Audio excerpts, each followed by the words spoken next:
Hello सभी को, good evening, नमस्ते सभी को।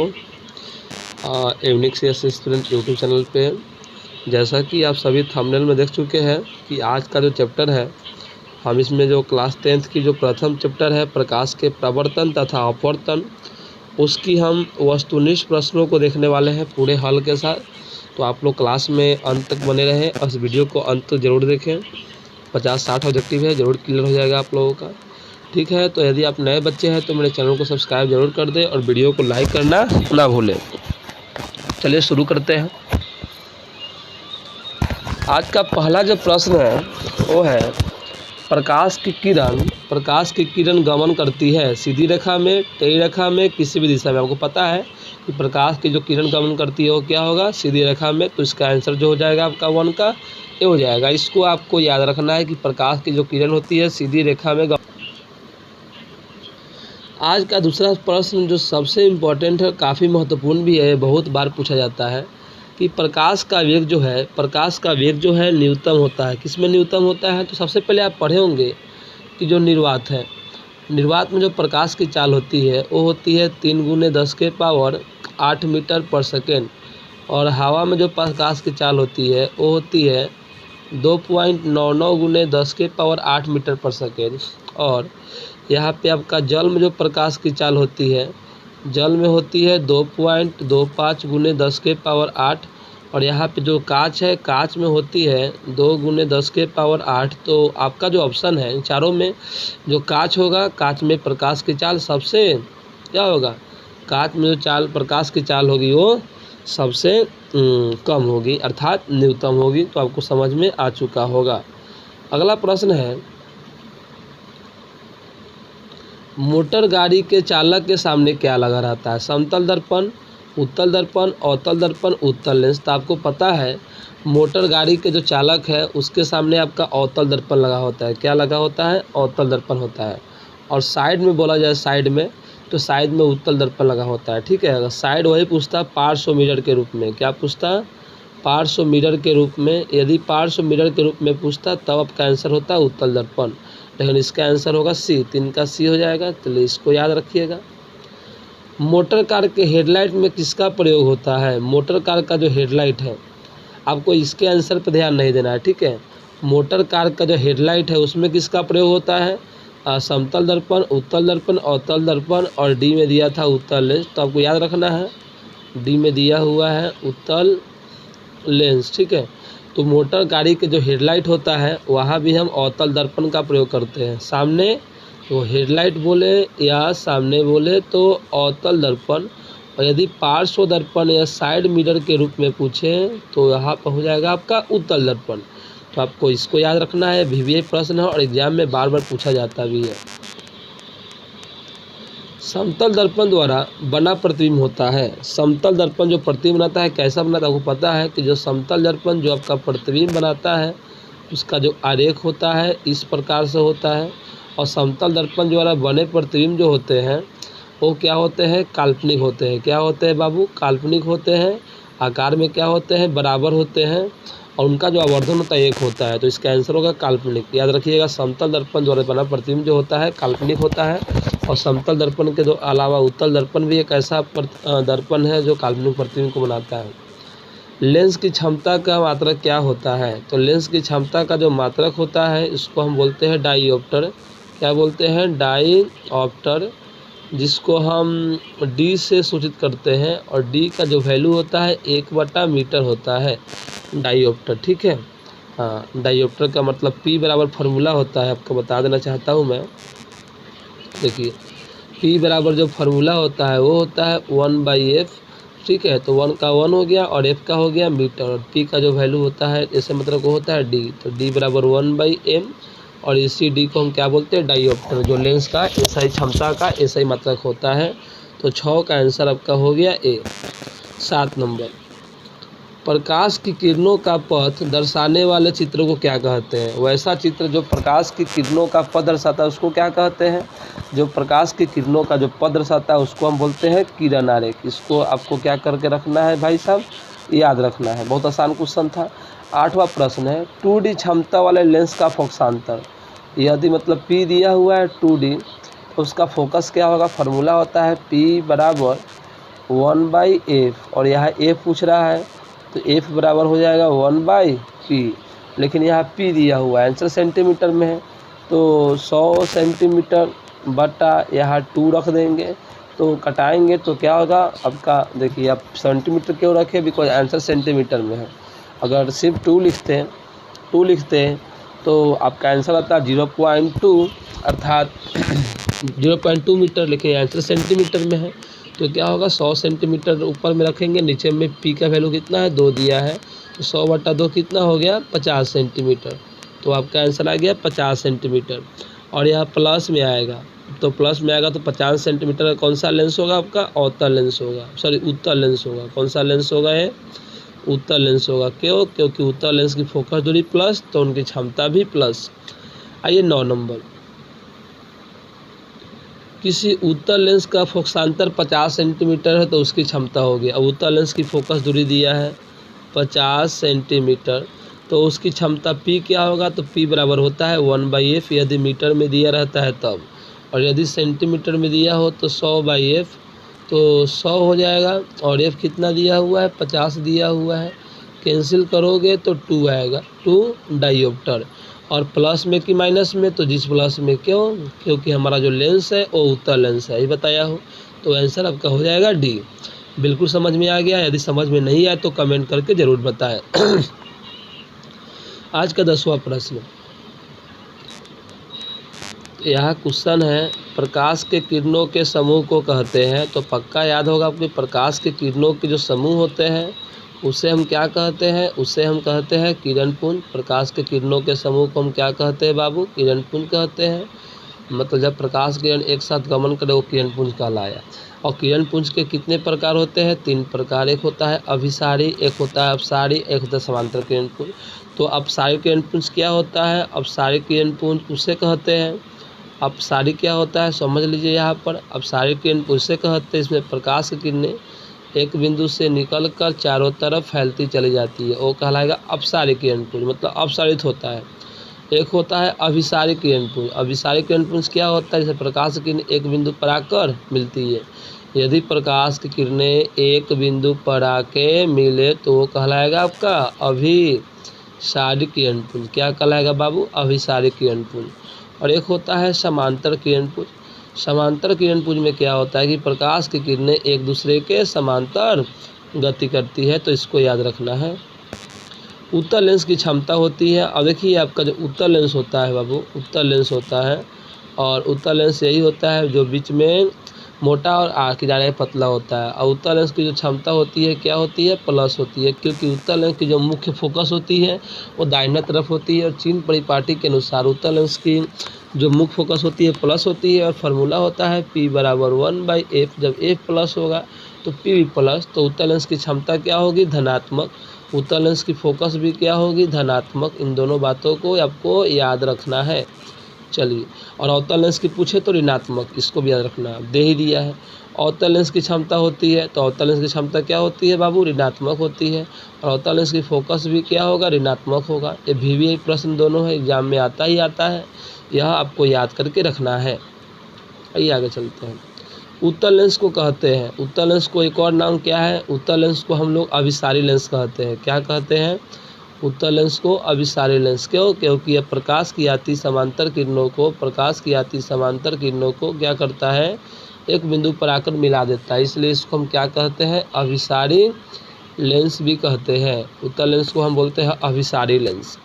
अब अगर आपसे पूछ देता है यही पे, अगर अवतल लेंस, यदि आपसे यही पर पूछ देता आपका अवतल लेंस को क्या कहते हैं, तो अवतल लेंस को हम प्यार से बोलते हैं क्या बाबू, अपसारी लेंस। अवतल लेंस को क्या कहते हैं हम लोग, अपसारी लेंस। इस बात को आपको याद रखना है, उत्तल लेंस को अभिसारी लेंस और अवतल लेंस को अपसारी लेंस। चलिए आ ही गया है।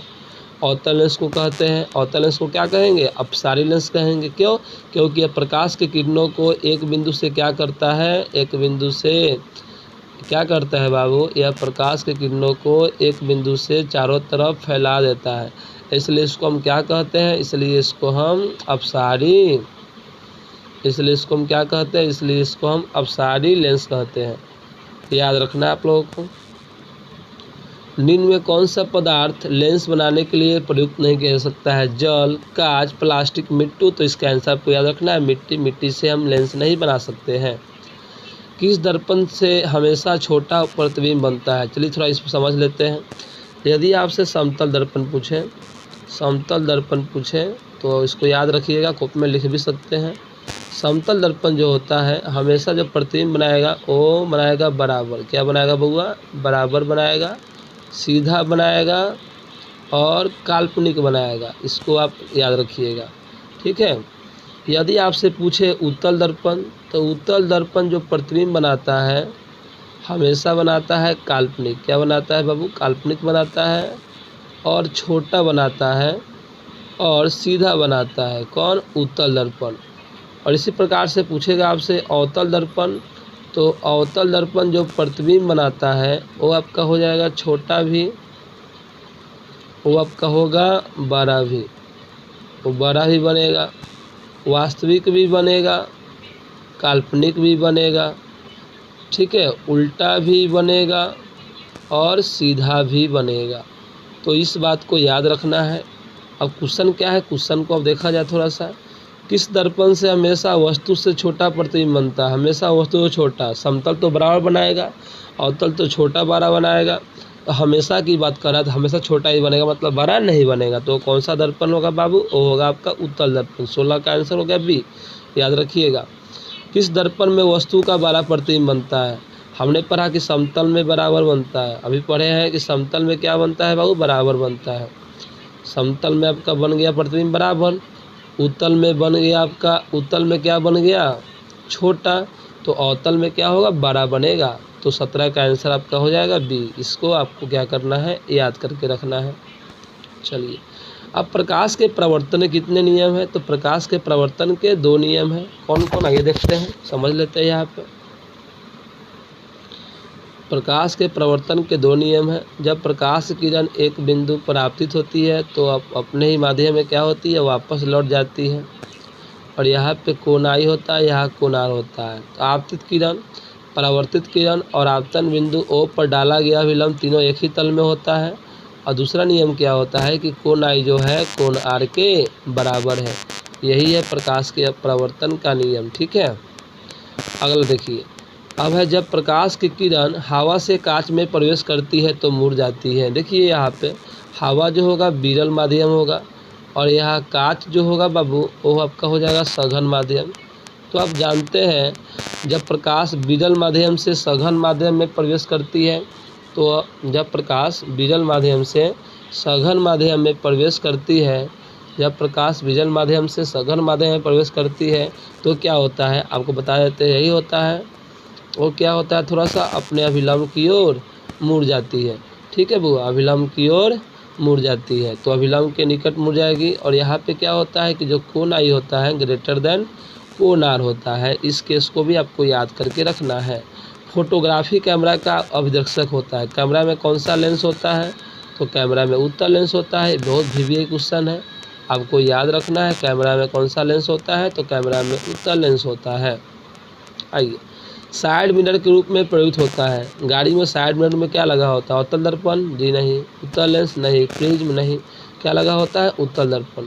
अरे बहुत इंपॉर्टेंट है, इसको भी याद रख लो। गाड़ी में साइड मिरर के रूप में कौन से दर्पण लगे होते हैं? उसमें लगे होते हैं आपका उत्तल दर्पण। क्यों? क्योंकि उत्तल दर्पण क्या करता है, पीछे से जो वाहन आती है वो चालक को दर्पण में छोटा दिखाता है और उनकी दृष्टि क्षेत्र बहुत बड़ी होती है। आइए आगे चलते हैं, समझ में आ रहा होगा आप सभी को। फिर क्वेश्चन है, एक अवतल दर्पण की फोकस दूरी f दिया हुआ है आपका 10 सेंटीमीटर और r पूछ रहा है क्या होगा। तो आप फार्मूला जानते हैं कि f बराबर होता है r/2। तो क्या हो जाएगा? f बराबर r/2। तो यहाँ पे r पूछ रहा है तो r बराबर क्या हो जाएगा बाबू? r बराबर हो जाएगा कब का? 2f।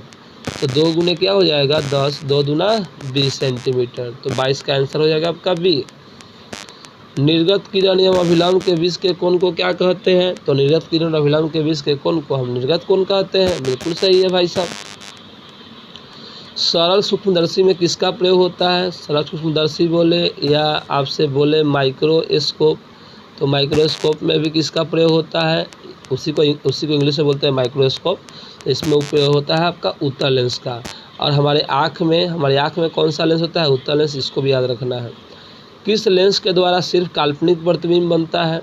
तो सिर्फ काल्पनिक प्रतिबिंब बनता है वो है आपका अवतल लेंस। उत्तल लेंस जो है काल्पनिक वास्तविक दोनों बनाता है, जबकि अवतल लेंस सिर्फ काल्पनिक बनाता है, याद रखिएगा, ठीक है।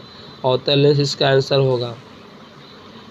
प्रवर्तन के नियम से निर्धारित होता है। प्रवर्तन के नियम में क्या होता है? आपतन कोण बराबर प्रवर्तन कोण, प्रवर्तन कोण बराबर अपवर्तन कोण, आपतन कोण बराबर विचलन कोण। तो ये गलत है। प्रवर्तन का नियम पूछ रहा है तो आपतन कोण बराबर प्रवर्तन कोण, ये सब क्या हो गया? गलत हो गया। तो 26 का जो आंसर है वो आपका हो जाएगा ए। काल्पनिक प्रतिबिंब होता है, देखिए आपसे पूछेगा वास्तविक प्रतिबिंब कैसा बनता है, तो वास्तविक प्रतिबिंब हमेशा बनता है बाबू उल्टा। और काल्पनिक प्रतिबिंब कैसा बनता है? तो काल्पनिक प्रतिबिंब बनता है हमेशा सीधा। तो यहाँ पे पूछा गया है काल्पनिक प्रतिबिंब बनता है तो क्या होगा? यहाँ पे आंसर सीधा होगा। 27 का ए। लेंस में मुख्य फोकस संख्या कितनी होती है? तो आपको पता है लेंस में जो मुख्य फोकस होता है वो 2 होती है, ठीक है, याद रखिएगा। 2 होती है, एक F1, एक होता है आपका F2। चलिए आगे बढ़ते हैं। सर्च लाइट का प्रवर्तक सतह होता है। देखिए अब अवतल दर्पण का प्रयोग कहाँ करते हैं? अवतल दर्पण का प्रयोग कहाँ करते हैं? सुनिए, अवतल दर्पण का प्रयोग वाहन में सामने वाले दर्पण के रूप में, अग्रदीप के रूप में, सर्च लाइट के रूप में, उसके साथ साथ डॉक्टर द्वारा गला, कान, नाक इत्यादि को देखने के रूप में सिर्फ अवतल दर्पण का ही प्रयोग किया जाता है। तो अवतल दर्पण का काफ़ी प्रयोग है। और अवतल दर्पण का प्रयोग सौर भट्ठी में भी किया जाता है। कभी कभी पूछता है सौर भट्ठी में किसका प्रयोग करते हैं? सौर भट्ठी में तो आपको याद रखना है अवतल दर्पण, ठीक है। और आपसे पूछेगा सौर कुकर में, क्या पूछेगा बाबू? सौर कुकर में किसका प्रयोग करते हैं? तो सौर कुकर में प्रयोग करते हैं समतल दर्पण का। सौर कुकर में किसका प्रयोग करते हैं? समतल दर्पण का। तो इसको क्या करना आपको याद रखना है। दाढ़ी बनाने में कौन सा दर्पण? तो दाढ़ी बनाने में हजाम लोग जो प्रयोग करते हैं वो अवतल दर्पण होता है। तो इसको भी याद रखना है कि अवतल दर्पण का प्रयोग काफ़ी अधिक है। तो दाढ़ी बनाने में कौन सा दर्पण प्रयुक्त होता है? दाढ़ी बनाने में भी अवतल दर्पण का प्रयोग होता है। अगर यह सीरीज आप कर लेते तो यकीन मानिए एग्जाम में आपका 10 ऑब्जेक्टिव क्लियर है। 50-60 ऑब्जेक्टिव में 10 ऑब्जेक्टिव आएगा ही आएगा। एक उत्तल लेंस की क्षमता 1 डायोप्टर है। एक उत्तल लेंस की क्षमता 1 डायोप्टर है, मतलब P दिया है 1D। तो लेंस की फोकस दूरी क्या होगा? तो P बराबर होता है 1/मीटर या 100/सेंटीमीटर, मतलब F, ठीक है। F होगा सेंटीमीटर में या F होगा मीटर में। और यहाँ पूछ रहा है फोकस दूरी, तो क्या हो जाएगा? फोकस दूरी क्या हो जाएगा? S बराबर 100 या तो P होगा या तो 1/P होगा। तो यहाँ पे 1/P नहीं, मीटर में नहीं, सेंटीमीटर में दिया है। तो 100 सेंटीमीटर बाई 1 होगा।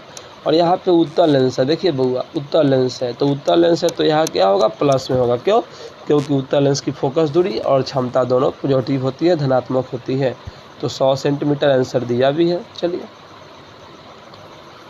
अब अगर किसी गोलीय दर्पण तथा किसी पतले गोलीय लेंस की दोनों की फोकस को दिया -15 सेंटीमीटर, दर्पण भी है और लेंस भी है। तो दर्पण में माइनस किसका होता है? तो दर्पण में माइनस होता है बाबू अवतल का। ये तो याद होगा आपको कि अवतल दर्पण की फोकस दूरी क्या होता है? माइनस में होता है, माइनस में। अब लेंस में किसका माइनस में होता है फोकस दूरी? तो लेंस में उत्तल का तो प्लस होता है और अवतल लेंस का जो फोकस दूरी होती है वो माइनस होती है। तो हम कह सकते हैं कि यहाँ पे कह रहा है जो लेंस है और दर्पण हो क्या है?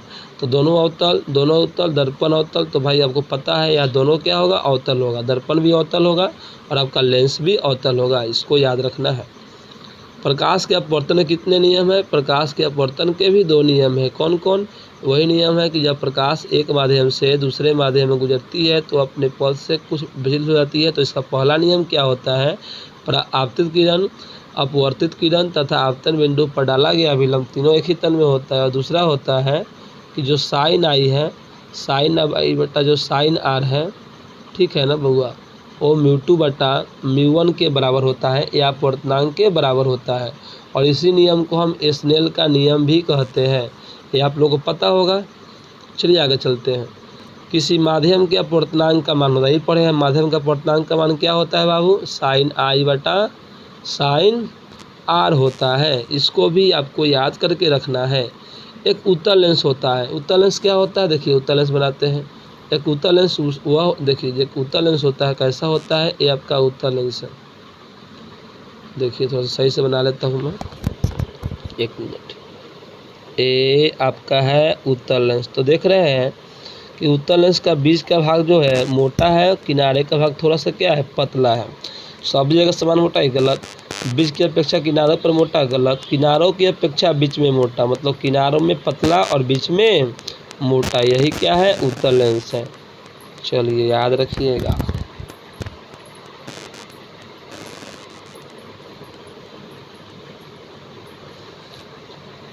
अब अवतल लेंस का आवर्धन क्या होता है? आवर्धन का फॉर्मूला होता है h डैश बटा h, मतलब प्रतिबिंब की ऊंचाई बटा वस्तु की ऊंचाई, या प्रतिबिंब की दूरी बटा वस्तु की दूरी। और लेंस के लिए आवर्धन होता है प्लस।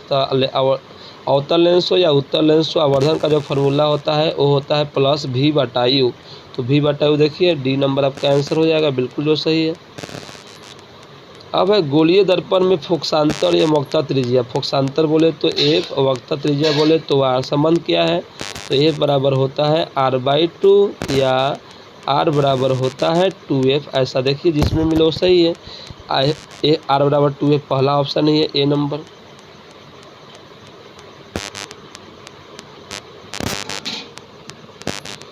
सोलर कुकर वही पढ़े हैं। सोलर कुकर में किसका प्रयोग होता है? तो सोलर कुकर में किसका प्रयोग होता है बाबू? तो सोलर कुकर में समतल दर्पण होता है, याद रखिएगा, ठीक है। सोलर कुकर में समतल दर्पण, या थोड़ा गलती दे दिया गया है। सोलर कुकर में प्रयोग होता है समतल दर्पण, और सौर भट्ठी में होता है आपका अवतल दर्पण। तो आपको याद रखना है सोलर कुकर में किसका प्रयोग होता है? सोलर कुकर में समतल दर्पण। और आपसे सौर भट्ठी पूछेगा, सौर भट्ठी, तो इसमें आपका होता है अवतल दर्पण, ठीक है, इसको याद रखिए। उत्तल लेंस में बना प्रतिबिंब होता है। तो उत्तल लेंस जो प्रतिबिंब बनाता है वो आपको बताता हूँ क्या होता है। बराबर और सीधा? जी नहीं। वास्तविक और उल्टा? हाँ, जो वास्तविक होगा वो उल्टा भी होगा, याद रखिएगा। वास्तविक तो सीधा बनाएगा ही नहीं, ठीक है, याद रखिएगा। उत्तल लेंस में जब प्रतिबिंब वस्तु, बी मतलब होता है वस्तु, F और 2F के बीच हो तब प्रतिबिंब कहाँ बनता है? तो उत्तल लेंस एक बनाते हैं और बोल रहा है कि जब वस्तु F और 2F के बीच हो, F हो और यहाँ पे आपका 2F हो, और इसके बीच प्रतिबिंब हो तो क्या बनेगा? तो आपको पता होगा कि F का जो होता है वो होता है अनंत, और 2F का जो होता है वो होता है 2F। तो आपसे पूछा जा रहा है कि जो प्रतिबिंब होगा वो बड़ा बनेगा कि कैसा बनेगा? सबसे पहली बात, लेंस के उस तरफ बनेगा तो पक्का है कि भाई साहब ये तो वास्तविक ही बनेगा। और बात रही सर छोटा होगा कि बड़ा होगा, तो एक बात आपको याद रखना है, जब वस्तु 2F के दाहिने तरफ रखते हैं तो हमेशा वो बनता है बड़ा, और जब वस्तु 2F के बाएं तरफ रखते हैं तो छोटा, और 2F पर रखते हैं तो बराबर, और 2F और F के बीच में है तो पक्का है 2F के दाहिने तरफ है तो पक्का है जो प्रतिबिंब बनेगा वो बनेगा बड़ा और होगा वो वास्तविक। तो 40 का आंसर हो जाएगा ए, बड़ा और वास्तविक। यदि इसका वीडियो देखना है तो आप जाकर देख सकते हैं, मेरे चैनल में प्रकाश के प्रवर्तन का जो है पूरा अपवर्तन डाला गया है बढ़िया से। दो वक्रीय पृष्ठों से घिरे ठोस माध्यम क्या कहते हैं? आपको पता है कि दो वक्रीय पृष्ठों से, मतलब जिस वक्र पृष्ठ से घिरे ठोस माध्यम क्या कहलाएगा आपका? यहाँ पे गोलीय लेंस कहलाएगा, सिंपल। ठोस माध्यम कह रहा है तो लेंस होगा, खोखला होगा तो दर्पण। वह गोलीय दर्पण जो बाहर की तरफ वक्रित हो, समझे ना, वह गोलीय दर्पण जो बाहर की तरफ वक्रित हो। तो देखिए एक दर्पण आपका ई वाला होता है, ठीक है, एक दर्पण आपका ए वाला होता है। तो वक्रित मतलब होता है जो बाहर की तरफ निकले, जिसका जो प्रवर्तक सतह हो बाहर की तरफ हो, इसका प्रवर्तक सतह अंदर की तरफ है तो आपका ये हो गया अवतल दर्पण। और जो बाहर की तरफ होता है प्रवर्तक सतह, या जो बाहर की तरफ वक्र होता है उसको हम क्या कहते हैं? उत्तल दर्पण कहते हैं। तो इसको आपको याद रखना है, उत्तल दर्पण। गोलीय दर्पण के प्रवर्तक पृष्ठ के केंद्र को दर्पण का कहा जाता है। कह रहा है गोलीय दर्पण के प्रवर्तक पृष्ठ के केंद्र, तो गोलीय दर्पण का जो प्रवर्तक पृष्ठ यही है, इसी का केंद्र क्या कहलाता है? पी कहलाता है, आपको पता है। तो इसी को हम प्यार से क्या बोलते हैं? प्यार से इसी को हम लोग बोलते हैं ध्रुव। तो आपका आंसर हो जाएगा बी। ठीक है। किसी लेंस द्वारा उत्पन्न आवर्धन का मात्रक, बहुत इंपॉर्टेंट है, आवर्धन का मात्रक बार बार पूछता है। तो आवर्धन का मात्रक तो होता ही नहीं है, क्योंकि आवर्धन का फॉर्मूला होता है h'/h ऊंचाई, तो ऊंचाई का मात्रक हो गया मीटर, यहाँ भी ऊंचाई है मात्रक हो गया मीटर, और आया 1, तो 1 भाई तो किसी का मात्रक ही नहीं है, 1 तो एक अंक है, तो हम कहेंगे आवर्धन एक मात्रक विहीन राशि है, और इसको आपको याद रखना है, बहुत बार पूछा गया है। लेंस के केंद्रीय बिंदु को कहते हैं, तो देखिए लेंस है और लेंस का जो बीच का बिंदु होता है केंद्रीय बिंदु, उसको क्या कहते हैं, तो इसको हम बोलते हैं प्रकाशिक केंद्र। और प्रकाशिक केंद्र क्या होता है, तो प्रकाशिक केंद्र वह बिंदु होता है जहाँ से गुजरने वाली प्रकाश की किरण बिना विचलन के, बिना अपवर्तन के सीधे बाहर निकल जाती है। तो 45 का आंसर हो जाएगा बी, प्रकाशिक केंद्र। आइए अगला क्वेश्चन। किसी शब्दकोश में पाए गए छोटे अक्षरों को पढ़ते समय, किसी शब्दकोश में पाए गए छोटे अक्षरों को पढ़ते समय आप निम्न में से कौन सा लेंस पसंद करेंगे। और छोटे अक्षर को पढ़ना है तो भाई साहब नज़दीक में चाहिए, तो नज़दीक में करने के लिए 50 सेंटीमीटर या 5 सेंटीमीटर, तो बोले तो भाई 5 सेंटीमीटर। और नज़दीक को पढ़ना है तो उत्तल लेंस या उत्तल लेंस, तो जी सर हम बोलेंगे कि उत्तल लेंस का प्रयोग करेंगे, तो आपका आंसर होगा 5 सेंटीमीटर फोकस दूरी का उत्तल लेंस। ठीक है, इसको याद रखिएगा। इनमें कौन दर्पण सूत्र है, तो दर्पण सूत्र होता है 1/v प्लस 1/u बराबर 1/f, और यही लेंस बोलता तो 1/v माइनस, बस बीच में खाली माइनस लगाते, तो ऊपर वाला दर्पण सूत्र हो गया और नीचे वाला लेंस सूत्र हो गया। तो इनमें से कौन सा दर्पण का सूत्र है, तो 1/v प्लस 1/u बराबर 1/f, आपका आंसर हो जाएगा ए। ठीक है। गोलीय दर्पण का वक्रता केंद्र, गोलीय दर्पण का वक्रता केंद्र को किस अक्ष से निरूपित करते हैं। और जो गोलीय दर्पण का वक्रता केंद्र, देखिए अब गोलीय दर्पण है, अब कोई भी गोलीय दर्पण बना लो, यही है। और गोलीय दर्पण का जो वक्रता केंद्र है इस यहाँ होता है एफ, और वक्रता केंद्र को किसे डिनोट करते हैं, तो सी से डिनोट करते हैं, फोकस दूरी को एफ से और ध्रुव को पी से। ठीक है, तो आपका आंसर हो जाएगा सी, सेंटर या रेडियस ऑफ कर्वेचर। निर्वात में प्रकाश की चाल होती है, यह चाल पूछा गया है। ठीक है बउआ, चाल पूछा गया है। निर्वात में प्रकाश की चाल होती है 3 × 10⁸ मीटर पर सेकेंड। निर्वात बोले या इसी को कभी कभी पूछता है शून्य में प्रकाश की चाल, तो बात क्या है, सब एक ही है। और हवा में पूछता है बउआ, हवा में यदि पूछेगा तो आपका हवा में याद रखना है 2.99 × 10⁸, मतलब जो निर्वात में प्रकाश की चाल होता है हवा से थोड़ा सा अधिक होता है। यह भी प्रश्न पूछा गया है, लेकिन दोनों बराबर नहीं होता है, लेकिन लगभग समान मान लिया जाता है। ठीक है। अब ये है, अभी कुछ देर पहले पढ़ा है, दंत विशेषज्ञों के द्वारा मरीजों का दांत का 12 प्रतिबिंब देखने के लिए कौन दर्पण का प्रयोग करेंगे। कौन सा दर्पण जो 12 प्रतिबिंब बनाता है, तो बनाता है अवतल, तो अवतल दर्पण का प्रयोग करेंगे। मैं समझाया भी हूँ कि दंत विशेषज्ञ गला देखने में, और जो डॉक्टर होते हैं वो हजामती दर्पण के रूप में, गाड़ी में सामने वाले दर्पण के रूप में, सर्च लाइट के रूप में, गाड़ी के अग्रदीप के रूप में अवतल दर्पण का प्रयोग होता है, सौर भट्ठी में अवतल दर्पण का प्रयोग होता है, तो आपको याद होगा।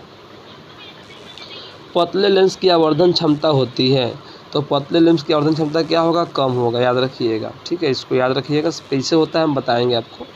पतले लेंस की आवर्धन क्षमता क्या होगा, कम होगा। अब मोटे लेंस की आवर्धन क्षमता क्या होगा, अधिक होगा। इसको याद ही रखिए, याद करना ही सही है आपके लिए। पतले लेंस की आवर्धन क्षमता क्या होती है, तो पतले लेंस की आवर्धन क्षमता होती है कम, क्योंकि पतला लेंस से जो प्रकाश जो विचलन होता है बहुत कम होता है। ठीक है, लेकिन और यही कारण है कि पतले लेंस की आवर्धन क्षमता क्या होगा, कम होगा।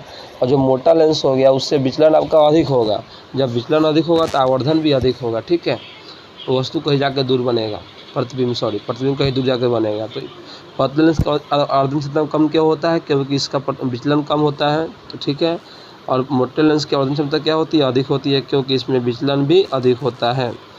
अगला क्वेश्चन है, अवतल दर्पण के ध्रुव और मुख्य फोकस के बीच रखे बिंब का प्रतिबिंब की प्रकृति होती है।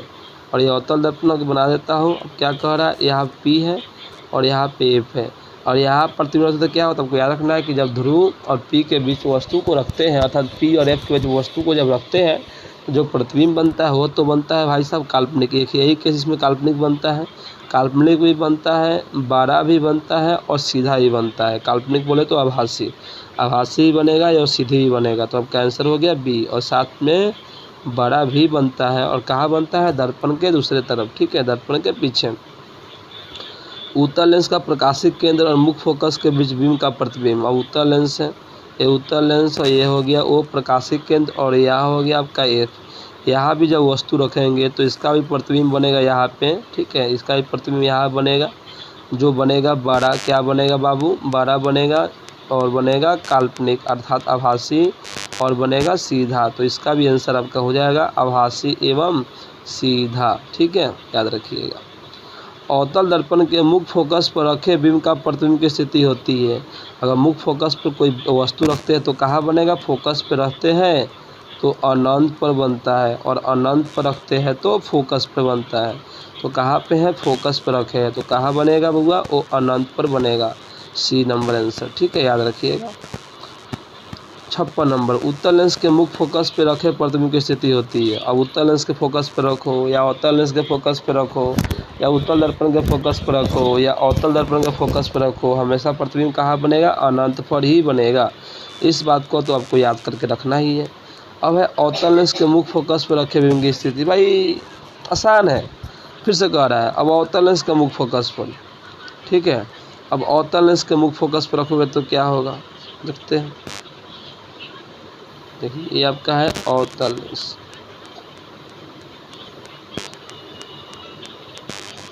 ये आपका है अवतल लेंस है।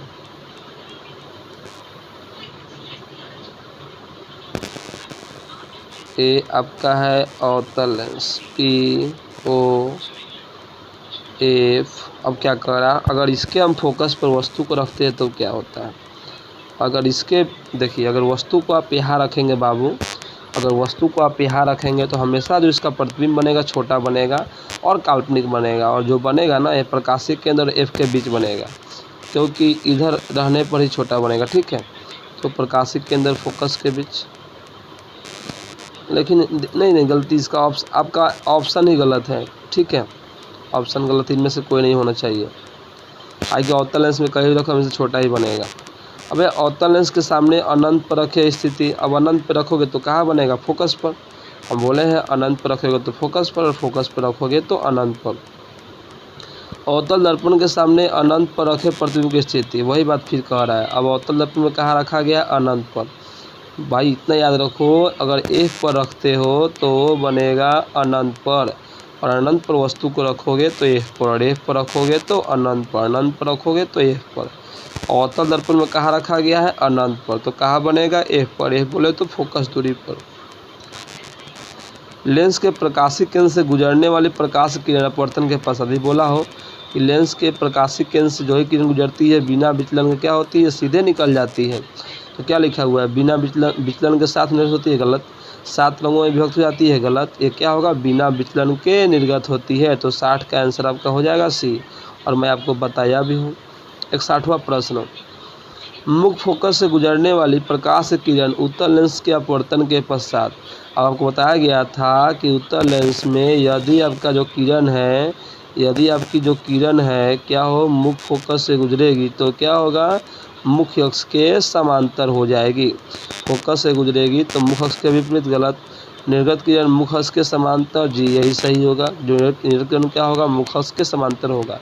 यदि मुख्य अक्ष के समांतर जाती है तो एफ से गुजरती है, और यदि एफ के दिशा में आती है तो मुख्य अक्ष के समांतर हो जाती है। इस बात को याद रखना है। मुख्य अक्ष के समांतर आने वाली प्रकाश किरण अवतल लेंस से अपवर्तन के पश्चात क्या होगा, वही बात दिया है।